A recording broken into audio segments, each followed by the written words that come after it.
اس کو سمجھنے کی کوشش کرتے ہیں تو یہاں پر ہمارے سامنے جو پہلے والے دو خانے ہیں، یہاں سے آپ اس باکس کے اندر اس پکچر کی پوزیشن کو چینج کر سکتے ہیں، پوزیشن کو سیٹ کر سکتے ہیں۔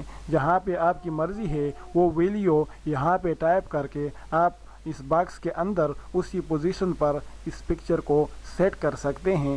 دوسرا طریقہ یہ بھی ہے کہ آپ ماؤس سے پکڑ کر اس تصویر کی پوزیشن کو باکس کے اندر چینج کر سکتے ہیں۔ تو جون سا طریقہ آپ کو آسان لگے اسی کو آپ اختیار کر سکتے ہیں۔ اس کے برابر میں جو دو خانے ہیں، یہاں سے آپ اس پکچر کو چھوٹا یا بڑا کر سکتے ہیں، اور اس کی ہمیں بسا اوقات ضرورت بھی پیش آتی ہے، جس طرح کہ آپ اس وقت دیکھ سکتے ہیں کہ ہمارے پاس جو باکس ہے وہ بڑا ہے اور جو تصویر ہے وہ چھوٹی ہے۔ تو اب اس تصویر کو اس باکس کے اندر ایڈجسٹ کرنے کے لیے ہمیں اس کو ری سائز کرنا پڑے گا، اس تصویر کو ہمیں چھوٹا یا بڑا کرنا پڑے گا، تب جا کے یہ چاروں طرف سے اس باکس کے اندر ایڈجسٹ ہوگا۔ تو اس کے لیے اب ہم یہاں سے ویلیو چینج کر لیتے ہیں اور دیکھتے ہیں یہ کیا ہوتا ہے۔ تو جیسے ہی ہم نے وہاں سے ویلیوز کو چینج کیا تو آپ دیکھ سکتے ہیں کہ ہمارے پاس تصویر بڑی ہو چکی ہے اور اب یہ مکمل طور پر اس باکس کے اندر ایڈجسٹ ہو چکی ہے۔ اس کے برابر میں جو دو خانے ہیں، یہاں سے اپنے پکچر کے کلر کو ہلکا یا گہرا کر سکتے ہیں، اور اس کی ہمیں بسا اوقات ضرورت بھی پیش آتی ہے، کیونکہ اکثر اوقات ہم نے کسی پکچر کو، کسی تصویر کو اپنے ٹیکسٹ کے پیچھے بطور واٹر مارک کے لگانا ہوتا ہے۔ تو اس وقت اگر تصویر کے کلر کو ہم ہلکا نہیں کریں گے، اس کی اوپیسٹی کو ہم کم نہیں کریں گے، تو وہ ٹیکسٹ تصویر کے اوپر سے ہمیں صاف دکھائی نہیں دیتا ہے۔ اس لیے ہم نے تصویر کے کلر کو ہلکا کرنا ہوتا ہے، اس کی اوپیسٹی کو کم کرنا ہوتا ہے، تب جا کے ہمارا جو ٹیکسٹ ہوتا ہے وہ تصویر کے اوپر سے ہمیں صاف دکھائی دینے لگتا ہے۔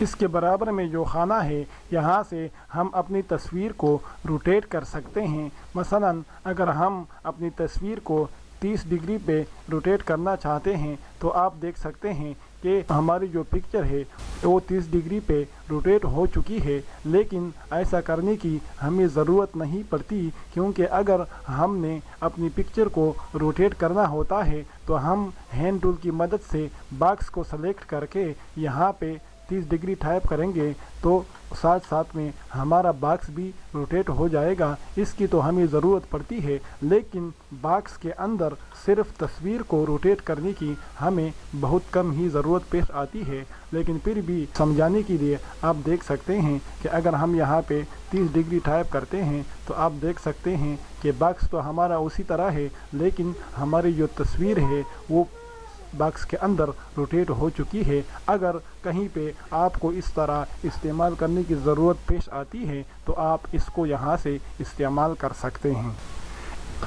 اس کے برابر میں یہ جو 3 بٹنز ہیں، ان میں سے سب سے پہلا والا بٹن تصویر کو باکس میں سینٹر الائن کرنے کے لیے ہے، یعنی اگر باکس میں آپ کی پکچر آگے پیچھے ہے تو اس کو باکس کے سینٹر میں لانے کے لیے ہم اس بٹن پر کلک کریں گے تو ہماری جو پکچر ہے، ہماری جو تصویر ہے وہ اس باکس کے سینٹر میں آ جائے گی۔ اس کے برابر میں جو بٹن ہے یہ تصویر کو ہاریزونٹلی مرر کرنے کے لیے ہے۔ اس پر اگر ہم کلک کریں گے تو ہماری جو پکچر ہے، ہماری جو تصویر ہے، یہ بائیں سے دائیں کی طرف الٹا دے گا۔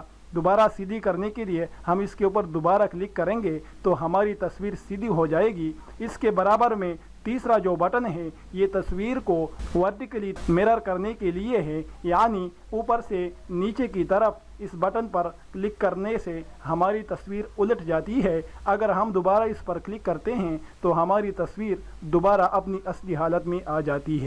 تو دوستوں، یہ تھا ہمارا آج کا سبق، جس میں ہم نے پکچر باکس ٹولز کے بارے میں جانکاری حاصل کی۔ اسی طرح پکچر کو ایڈٹ کرنے کے لیے جو ریبن بار ہمارے سامنے ظاہر ہو جاتا ہے اس کے بارے میں ہم نے جانکاری حاصل کی۔ آج تک کے لیے اتنا ہی، بقیہ کے لیے ملتے ہیں اگلی ویڈیو میں۔ تب تک اپنا بہت سارا خیال رکھیے گا۔ اللہ نگہبان۔